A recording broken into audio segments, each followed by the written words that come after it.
Dans votre édition Atlantique, voici le sommaire de ce jeudi 28 mai 2009. L'arrivée du paquebot britannique Grand Princesse à La Rochelle donne le coup d'envoi de la saison des escales après une année 2008, année noire. Même en pleine crise économique, l'apprentissage reste une valeur sûre pour le marché de l'emploi. Le salon du même nom avait lieu hier à La Rochelle. Enfin, nous vous emmènerons à la ludothèque de Saintes à l'occasion de la semaine du jeu. C'est notre dossier du jour. Mais avant cela, le coup d'envoi de la saison des escales à La Rochelle. The Grand Princess, près de 3000 passagers et quelques mille personnels d'équipage. C'est le plus gros navire qui accostera cette année à La Rochelle. Après une année 2008 marquée par les grèves et les annulations, le port de la Palisse est reparti à la conquête de sa clientèle et pour cela, il dispose de quelques atouts. On est intégré dans le réseau depuis une bonne dizaine d'années. On est reconnu également. La destination, on a eu à deux reprises en 2001 et 2007 le prix du meilleur port d'accueil. On connaît, le relationnel est établi, donc c'est un avantage. Et l'autre avantage, c'est que La Rochelle, en tant que destination, eh bien ça plaît. Donc l'attractivité fait que de toute façon, c'est demandé. 16 bateaux et 16 000 passagers. Les chiffres annoncés cette année demeurent modestes. On est loin des 30 accueils des saisons précédentes. Mais pour le commerce local, pas question de négliger une manne au fort pouvoir d'achat. Il faut savoir que 90% de ces passagers vont descendre et 60% des passagers qui descendent vont aller dans le centre-ville de La Rochelle. Et les études que l'on a fait montrent que chacun va dépenser environ 70 € dans les commerces à La Rochelle. Donc c'est important pour la vie locale. C'est très important pour la vie économique locale en termes de retombées, donc on dit économique, pour faire travailler un port de commerce, pour faire travailler des prestataires. Il ne faut pas oublier que ces gens-là, si on leur donne une bonne image, ils sont amenés à revenir à La Rochelle et dans le département de Charente-Maritime. Quant à la crise, elle ne semble pas encore se répercuter sur le secteur. Les unités étant de plus en plus grandes, elles attirent de plus en plus une nouvelle clientèle. Les prix de croisière baissent entre 800 et 2000 € pour le Grand Princess pour un voyage Londres-Lisbonne aller-retour. Seconde édition du Salon de l'apprentissage hier à l'espace Encan de La Rochelle. L'occasion de rassembler sur un même lieu employeurs, lycéens, collégiens et demandeurs d'emploi. Personnellement, aujourd'hui, je viens chercher un patron, je viens chercher un lycée pour m'accueillir, pour faire de l'alternance. C'est un truc qui est assez en vogue en ce moment, on va dire. Et voilà. Pour d'autres, comme Franck, 26 ans, c'est la recherche d'une reconversion après un passage par le secteur du nautisme. Avant, j'étais monéticien, je travaille sur des machines à carte bleue. Et j'ai voulu faire une reconversion pour changer totalement de secteur. Donc c'est pour ça que je suis parti dans la menuiserie nautique. Et puis aujourd'hui, rebelote, on recommence. On va trouver peut-être quelque chose de nouveau dans un secteur qui a peut-être rien à voir. Et cela passe par une bonne orientation pour éviter parfois les désillusions sur certains métiers. Des fois, on a des idées de certains métiers ou des images. On veut être boulanger, mais on veut embaucher à 8 h le matin. Ça colle pas vraiment. Ostréiculteur, on va pas travailler avec les marées. Voilà, donc ça permet aux jeunes, aux parents, d'entendre effectivement tous les bons côtés du métier, et puis ses contraintes, puisque dans les métiers, dans des emplois, on a les deux côtés. Et puis aussi de bien s'informer sur ce que c'est que le contrat d'apprentissage, puisque c'est un contrat de travail salarié, où on change de statut, on passe d'un statut de scolaire ou d'étudiant à un statut d'employé ou de salarié.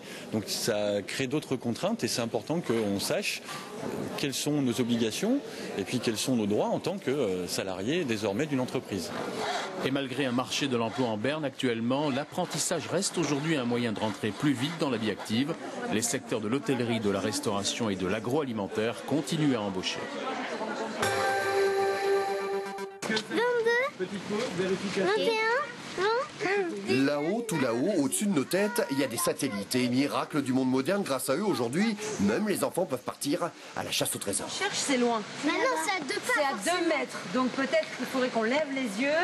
Il y a moins d'un an, ces enfants de l'école primaire de Sainte-Soule ne se doutaient pas de cet espace infini, le nôtre, des étoiles au fond des océans. Et les voilà aujourd'hui, des pros du GPS.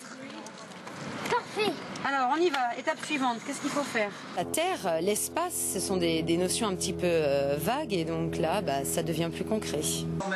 Ce terrain de jeu, c'est le quotidien des chercheurs du CNES, le Centre national d'études spatiales. Et le CNES, depuis 8 ans, a décidé de prêter ses jouets, ses satellites et les quelques 3000 balises Argos qui auscultent jour après jour toutes les eaux de la planète. Ça s'appelle Argonautica. Près de 1700 écoliers français qui, avec les scientifiques, apprennent à regarder la planète autrement. Aujourd'hui, ils s'étaient donné rendez-vous à l'école de la mer, à l'aquarium de La Rochelle. Donc voilà. On essaye de leur inculquer la démarche scientifique. On mesure, après on se fait une hypothèse, on se dit bon, c'est peut-être ça, c'est peut-être ça. On choisit une hypothèse. Si les observations qu'on fait ensuite ne corroborent pas cette première hypothèse, on en change. Mais on colle aux faits, on colle vraiment à... Et c'est cette démarche qui nous intéresse. Les plus grands, en première ou terminale, ont planché pendant un an sur la fonte des pôles ou la problématique des courants océaniques. Chacun a pu aujourd'hui présenter le fruit de ses recherches, les pieds sur terre, mais la tête dans les étoiles. Êtes-vous plutôt jeu d'adresse ou jeu de stratégie? À la fête du jeu de Saintes, il y a l'embarras du choix. La ludothèque regorge de plus de 3000 jeux. Et pour cette deuxième édition, des jeunes en difficulté scolaire animent les stands. Une façon pour eux de s'épanouir et parfois même de trouver leur voie. Son roi et la reine. Ah, tu peux attaquer son cavalier avec le... Parce que... Barbara et Nathanaël font équipe pour une partie d'échecs. Tous deux encadrent des animations. Nathanaël apprend aux jeunes à jouer à ce jeu de stratégie. Barbara, elle, anime des jeux de société avec ses camarades de l'établissement d'enseignement adapté de Saintes. Un collège pour les jeunes qui ont décroché de l'école.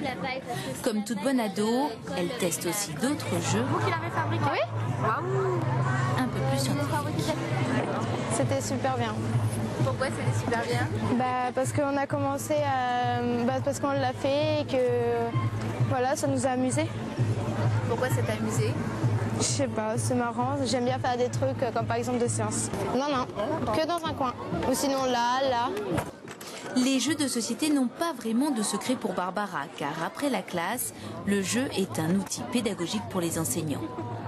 Dans ce genre de jeu, Blocus, on a de la stratégie, des compétences mathématiques, etc., des compétences de lecture, parce qu'ils doivent se référer de temps en temps aux règles du jeu pour savoir ce qu'il faut faire ou non. On a des compétences d'ordre social. Et on a des jeunes qui sont souvent en conflit, qui ont quelques difficultés des fois à faire des choses ensemble.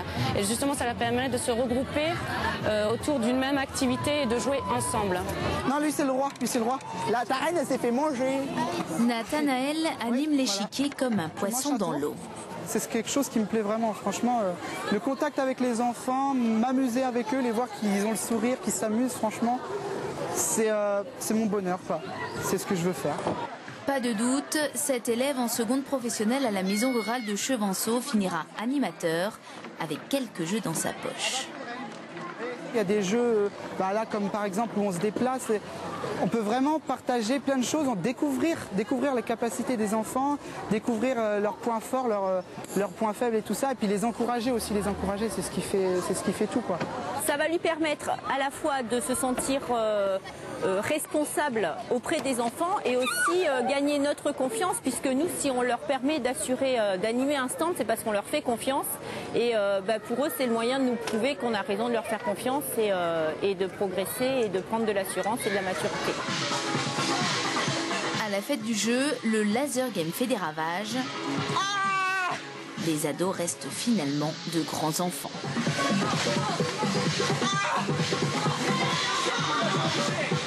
Vous pouvez revoir votre édition Atlantique sur notre site internet france3.fr et nous écrire par courriel tout de suite vos prévisions météo à 18h55, votre édition régionale. Quant à moi, j'aurai le plaisir de vous retrouver demain à partir de 18h35. Très bon début de soirée à tous et à toutes.